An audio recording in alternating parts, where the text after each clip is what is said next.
the aspiration to become enlightened and the aspiration to be of greatest benefit to all sentient beings. Which is the main aspiration? Both. Both? No, there's one that's more important than the other. What's the second? To benefit all sentient beings. How is that the main aspiration? Because the first is the means to that. Yes. It's like if you want to drink, you're thirsty, you want to drink and you wish for water, but you can't get the water unless you have a glass. So you wish for the glass. Wishing to be of benefit to all sentient beings, that's your main wish. And enlightenment is just like the glass. That allows you to fulfill that. So sometimes people may think enlightenment is more important. No, you have generated, and this is why bodhicitta is really advanced, because before we can actually have bodhicitta, we must have a mind that is now the total opposite of our mind right now. Right now, my happiness. My happiness. That's most important. My happiness is most important. Everything I do, what I do all day long, I, me, and mine, is always about my happiness, me, I feeling happy. That's my main concern. Let's face it, right? There's a and this is not just superficial, it's really deep within us. I remember years ago watching on TV, on television, the news on an event in Germany, which was terrible. It was during what they call the love parade. There's some kind of love parade where people get together and just party for a few days. And during that time, they did it in a place where the exits were closed, and all these young people, they were like coming in, and they couldn't get out, and they trampled each other to death. So quite a few people died. And they had footage of that because people put up their phones and filmed these crazy crowds. And you could see people in a state of panic. I mean, you could see there was no rational mind active because it was just, I want to get out. And they went like that. And what that showed me was, wow, our self-grasping, it goes so deep.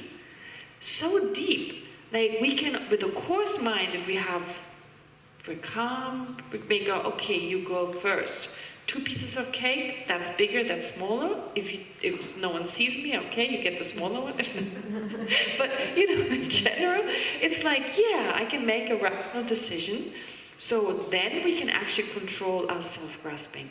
But when it comes down to my life or someone else's, you have to really love this person whose life you may save in that moment, right? I mean, there were people who saved their partners and they were okay, but they really loved this person.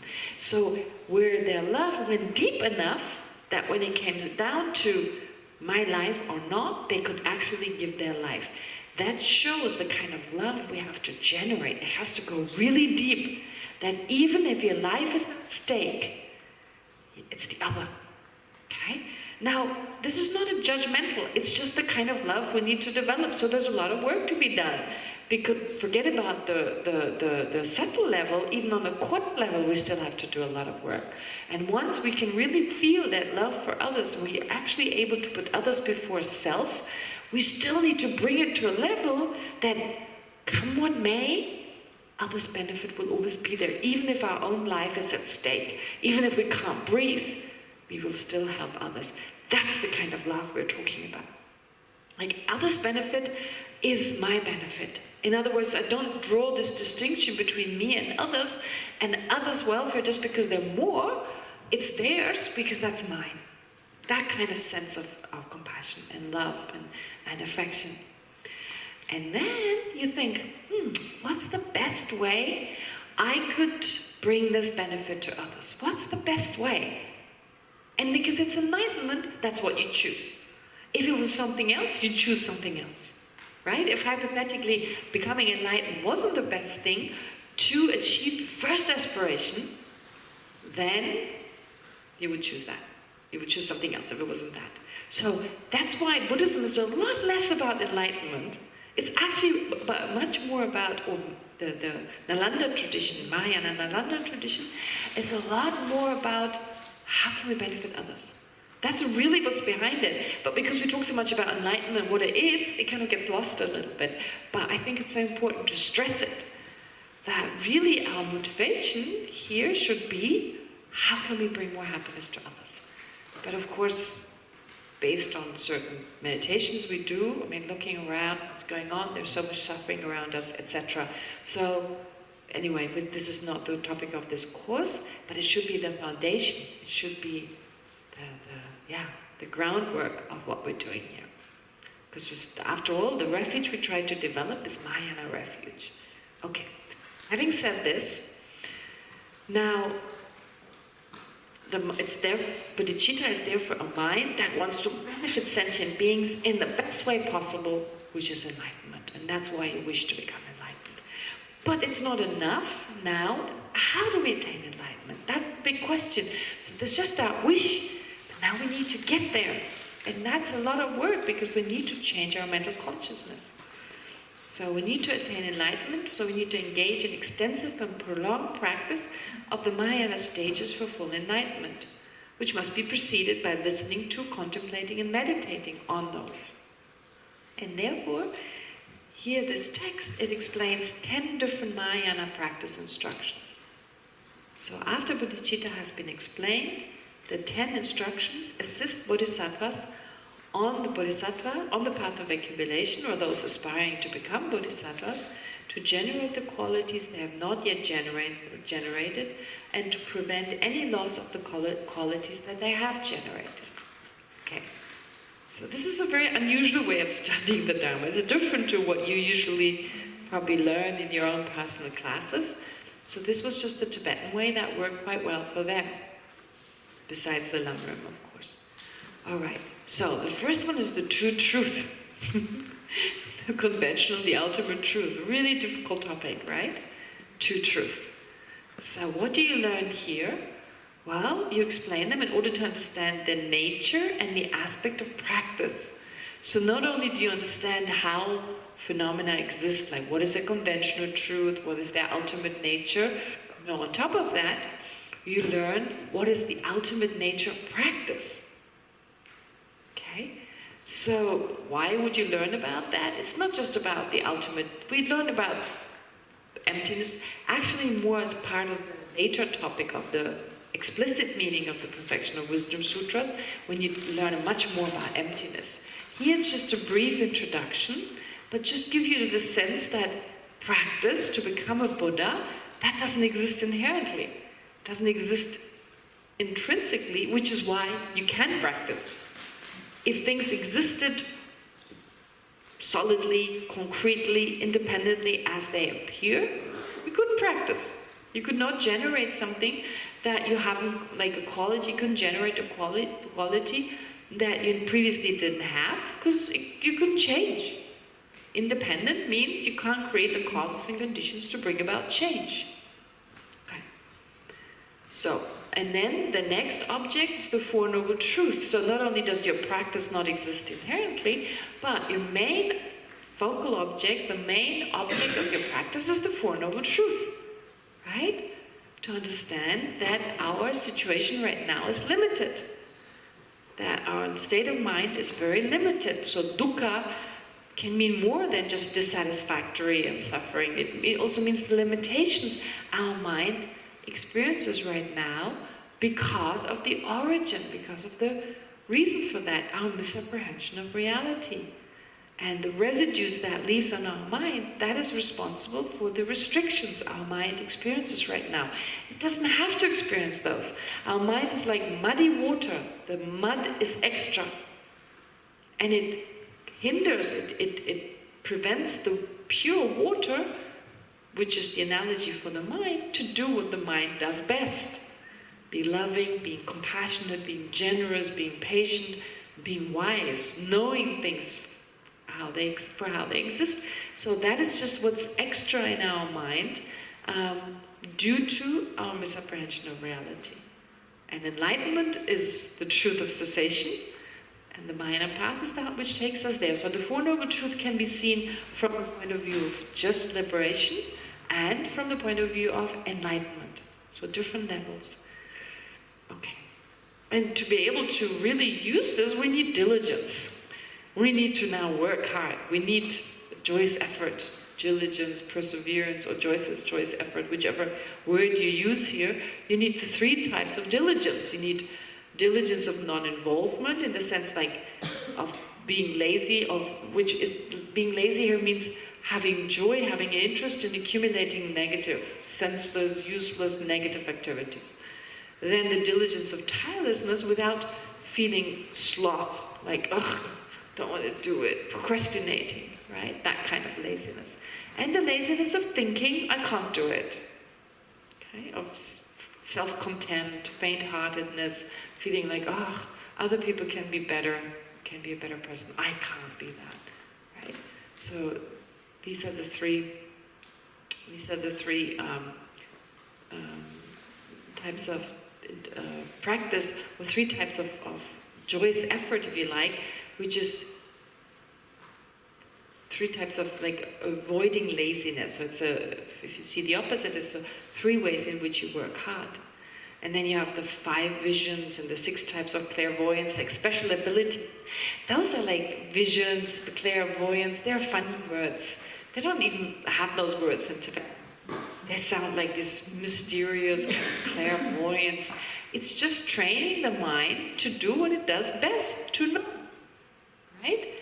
And this is so interesting, how this relates, how the stronger our misapprehension of reality, the stronger our self-grasping. Would you all agree? Right? The stronger there's a sense things exist really solidly, of course, the stronger the sense the I is really solid, and you are there. So when I think I mean, we've all met people who are more selfish than we are. Well, we like to think they are. But right, like people who, due to some, whatever the causes and conditions, they're so self-obsessed that they no longer perceive what's going on around them. They think everybody's talking about them, right? It's all about them. In fact, there's a nun, a Tibetan nun actually in Dharamsala, who's got some mental problems, and she always believes other people are saying she's a thief. She's got this thing going on. She was living now in Nunnery for a while, and boy, you couldn't talk to anyone. She always heard us say the word thief. So like the moment she came, we stopped talking, because we were scared she would hear us say, we never said she was a thief or whatever, right? But she had to say that. So it was all about her, and somehow she had it in her mind that people thought she was a thief. She had some serious mental issues, but anyway, we all have mental issues. In a way, the only sane person is a Buddha. So in that way, what we say is mental disease or mental illness, that's just in relation to what most people have. We call an extrema case mental disease. And the norm, we would kind of say, that's normal. And then you have those special spiritual people who have less of that. And then the Buddha is the most sane person. Basically, we all have a weird sense of reality regarding ourselves and others. But what I'm trying to get at is, you know, when people are really strongly obsessed with themselves, they stop seeing other people. It's all about them, right? It explains that. Like, the stronger our self-grasping, the less you can see what's going on. You're like wearing blinkers. Are they called blinkers? Right? Like horses wear them. Yeah? So it's like me. Versus if you let that go through practice, it's like the focus is no longer me. And you start seeing things. You start seeing other people. You pick up on other people. Like we call it maybe clairvoyance, but the level in between would be perceptiveness. Right? There's some people that are so perceptive of other people, and it doesn't mean that they're not obsessed with the I. It could also be, but it could also be a karma of previously, in a previous life, having acted in a way such that now, as a result of that, they're very perceptive. So that perceptiveness usually goes along with letting go of me, but looking around. So you notice more things. You pick up on other people's emotions, right? And so that's just knowing. That's what the mind does best. And we call that like a special ability. But actually, we can all learn that. In fact, I have some friends who give treatment, like they do these massages, like these, well, they wouldn't call it massage, I just call it that, but they give these special treatments, like with energy and stuff, and they pick up on things, right? They feel my arm and they say, oh, there's something, and they can actually pick up on it. And I'm like, what? No, there's nothing. I can't pick up on it. So that would be like a clairvoyant. I mean, we wouldn't even call that, but that would be knowing something that no one else knows. Knowing other people's mind. Maybe even remembering what they've done in a previous life, right? Knowing what we have done in a previous life, right? So I am very fortunate. Some of my teachers have these abilities, and I've asked them in the past, and I told you some of these stories, right? They tell me things, and it's like, wow, how could they know that, right? One of my favorite stories is Kiditsenja Rinpoche, who years ago, when I needed a visa from Nepal, and I wanted to wait a little bit to travel from India to Nepal, he told me, you go tonight. And I was, nah, it's hot. He's like, no, you want that visa, you go tonight. And I went that night.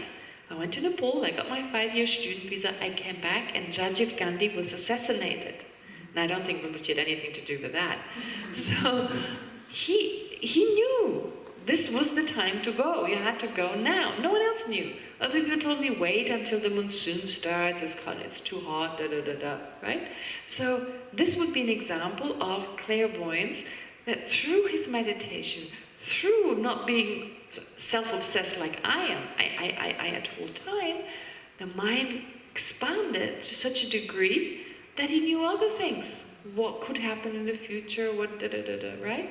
So those are clairvoyant abilities that we all need to generate, because we can be of greater benefit to others, right? Oftentimes we just don't know what to tell someone, but if you know, and you have love and compassion for that person, you can say the right thing in that moment. We all know how often we wish to be able to say the right thing, do the right thing, we just don't know. Okay? So those are like visions, 5 types of visions. The first types help us to be more self-sufficient. We don't have to always ask, what is better? So we become more able to make our own decisions, which, especially if you're in retreat, that's very important. You're kind of on your own.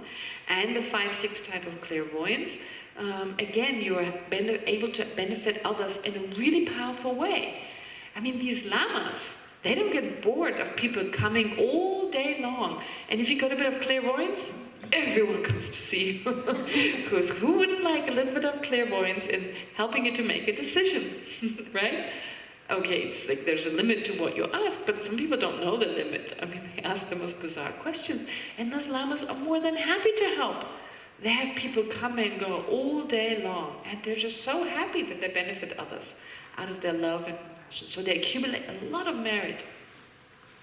And so then thereafter, in the first chapter, it talks about the path of seeing, where you start eliminating the mud in your consciousness. You start to eliminate what's extra. The intellectually acquired afflictions, you get rid of them then. On the path of meditation, you get rid of the innate ones. Okay? So you see, these are all very complicated topics. They're difficult. We spend months and months on them, but it gives you kind of a sense how you put together the puzzle of enlightenment.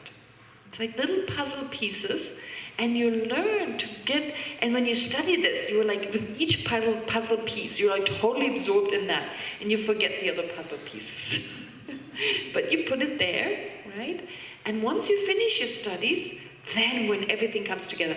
So the monks have a saying, they say, you become a Geshe once you've taken your Geshe degree. Only then you slowly become a Geshe. I didn't understand what they meant with that. I was like, what? You take your exam, then you're a Geshe. But they said, no, only afterwards you really become a Geshe. And then it made sense, because then you have time to digest. For the first time after, 17, 20, whatever years you spent on studying, you have time to let it sink in and see the whole picture. So it's like you work with all these puzzle pieces, and suddenly you see how it all fits in. And that's a wonderful moment. Goes, right? And as you then maybe teach or do other things, it more and more comes together. You see how everything is connected to everything. And you see the connections. It's not just topics here and topics there. It's all correlated. And With this, it's all correlated, but we don't see the correlation because we always zoom into one and are busy with that, and then with the next. Okay, so initially that may not happen, but it may happen. I mean, who knows? Anyway, okay. So here, the first three topics, the Four Noble Truths, I did mention three objects of refuge. So this is the third topic. I forgot that actually. Of all the topics, most important. That is the basis. Okay? So the first three topics, True Truth, Four Noble Truths, and the three objects of refuge, are discussed from the point of view of practice itself. That's the point of view. The next three topics, the three types of diligence, address avoiding the manifestation of negativities in the continuum of practitioners. Then the following two kinds of visions and clairvoyances are directed at increasing the practitioner's qualities, and the last two topics are designed to permanently eliminating negativities from the continuum of practitioners. So you see, first practice itself, what is the nature, what is the basis, those first three, then negativities, avoiding negativities in the continuum. The next one is increasing qualities, and the third one is to permanently eliminate what is to be eliminated. You see how they all have their special purpose for learning them. All right, so that's just to ease you into the topic. Okay? Now, pardon? Do I have to finish? I have 54. Should we finish 5 minutes early? I mean, I don't easily give time away, as you know, so I've got 5 minutes here. So, is it early to finish at 6? Is it? Okay, all right, then I've got 5 more minutes. All right. Okay, so the three objects of refuge. Some masters, they say, though this is debatable, that practitioners who have listened, contemplated and meditated on the Four Noble Truths and have attained a deep understanding of those truths do not have to listen to or contemplate teachings on the three objects of refuge anymore. Right? They say, once you understand the Four Noble Truths really well, you automatically take refuge. Why do you have to listen about it?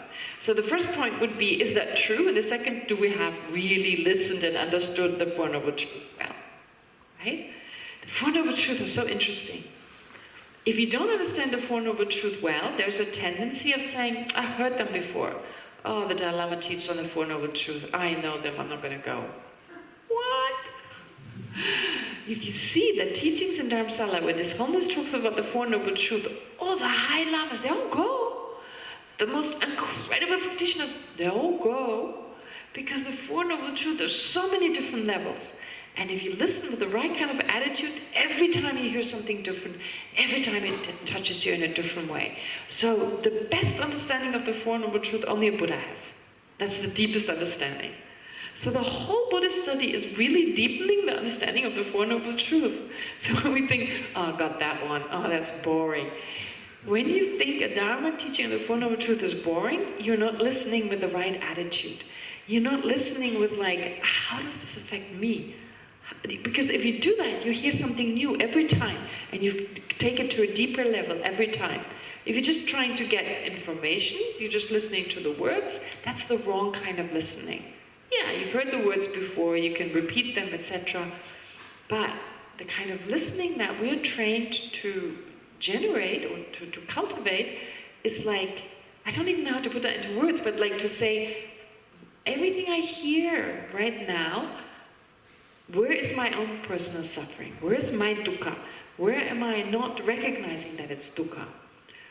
Right? Like, where am I still attached to this dukkha and that dukkha, for instance? So in my personal life, where's my dukkha and where am I failing to recognize it, or where am I attached to it, etc. And then, which origin do I have to deal with? I mean, if I still have anger, if I still have attachment, I still have the origin. So recognizing them, because a lot of them I'm not even aware of. Okay? A lot of those misperceptions I'm totally not aware of. So every time you hear about the Four Noble Truths, you kind of take it as a mirror to reflect your own mind. Take it like a Four Noble Truth mirror. Check how this is true for yourself. And how am I going with the cessation? I mean, I have not permanently reached a cessation yet, but have I done some reduction? Is there some reduction? Is there some weakening? What's happening with this? What about the methods? Right? How much do I practice the Dharma? Is it like a weekend retreat? And then the rest of the time, I love that. I live the normal life. I love it when people come up to me, well, you don't really live the normal life. You don't really know. And I'm thinking, what is so less normal about my life? I have my own afflictions. I have my own afflictive emotions. I have a routine. I have stress because of my afflictive emotions. I just have a different haircut and I wear different clothes. In the end, a few vows, that certain restrictions within which I have certain freedoms, because I don't have to make a decision what to cook for my husband. Don't have that decision, or which school to send my kids to. I don't have that. But how is my life less normal? It's really interesting. And how is not living a life like a lay person? I mean, if you're like in retreat, like a person who's really in retreat, they are actually not running away from the world because they have to face their own mind. Those people living everyday life, you can escape to watching TV, escape to go to a restaurant, escape to watch a good movie, escape. You have so many abilities to escape. So if you live as like a normal life, there's a lot more possibilities to escape and not face your own mind. But if you're in retreat and then all you have is your own mind. No internet, no phone, no movies, no novels, no chocolate, whatever, or maybe some. But all you have is this is when you really face reality. So actually, I wouldn't call the modern life the normal life. Or one life more noble than the other? In fact, Dharma practice, that is the norm. Your ordinary life without Dharma practice, like Dharma practice over here and the normal life is over there. That's so wrong, for lack of a better way of saying it. Because normal means more suffering. What you call more normal means just more running away from what's important, more getting distracted, until one day you're old. And then you're thinking, that's not fair. That's not fair. I've worked so hard and now I'm old. Right? And nothing has really happened in our life. So we still feel unsatisfied, etc.